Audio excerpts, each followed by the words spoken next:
তৃণমূলী police আর পুলিশের তৃণমূল প্রশাসনের রাজনীতিকরণ সম্পূর্ণ হয়েছে। আর গুলশান কলোনি সেটা হলো কি করে? গুলশান কলোনিটাই তো সবচেয়ে বড় প্রশ্ন। তো স্বাভাবিকভাবেই যাদের ভোটের জন্য গুলশান কলোনি তৈরি করা হয়েছে তাদের কোনো দুষ্কৃতিকে পুলিশ ছোঁবে এটা ভাবার তো কোনো কারণ নেই। তৃণমূলের পারিবারিক অশান্তিতে আমাদের খুব একটা বেশি উৎসাহ নেই।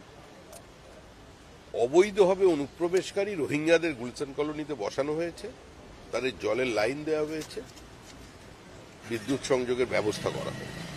বোটানিক্যাল গার্ডেন, আচার্য Jagadish Chandra Indian botanical garden, তার ভেতরে মসজিদ তৈরি হয়ে গেছে, সেখানে দেখা যাচ্ছে জলের লাইন পৌঁছে গেছে। সর্বত্র তো একই দৃশ্য। না, এই গুলশান কলোনি যে মূল অভিযুক্ত মিনি ফিরোজ, যে দুষ্কৃতীর নাম বারবার সামনে আসছে, সে একের পর এক নিজে ফেসবুক ভিডিও করে সে বলছে যে পুলিশকে বলতে চাই আমার পেটে কেউ লাথি মারলে আমি চুপ করে বসে থাকবো না। রীতিমতো হুমকি এবং লোকাল কাউন্সিলরের বিরুদ্ধে হুমকি দিয়ে যাচ্ছে, অথচ পুলিশ তাকে ধরতে পারছে না। পুলিশ কেন তাকে ধরবে? সে তো তৃণমূলের কোন নেতার সঙ্গে যুক্ত, তার উপরে আশীর্বাদ আছে, তো স্বাভাবিকভাবেই সে দলীয় কর্মসূচি পালন করেছে, তাকে তো পুলিশের ধরার কোনো অধিকার নেই। আর তার হুমকি দেওয়ার অধিকার আছে, কারণ তার দল তৃতীয়বারের জন্য পশ্চিমবঙ্গে ক্ষমতায় এসেছে।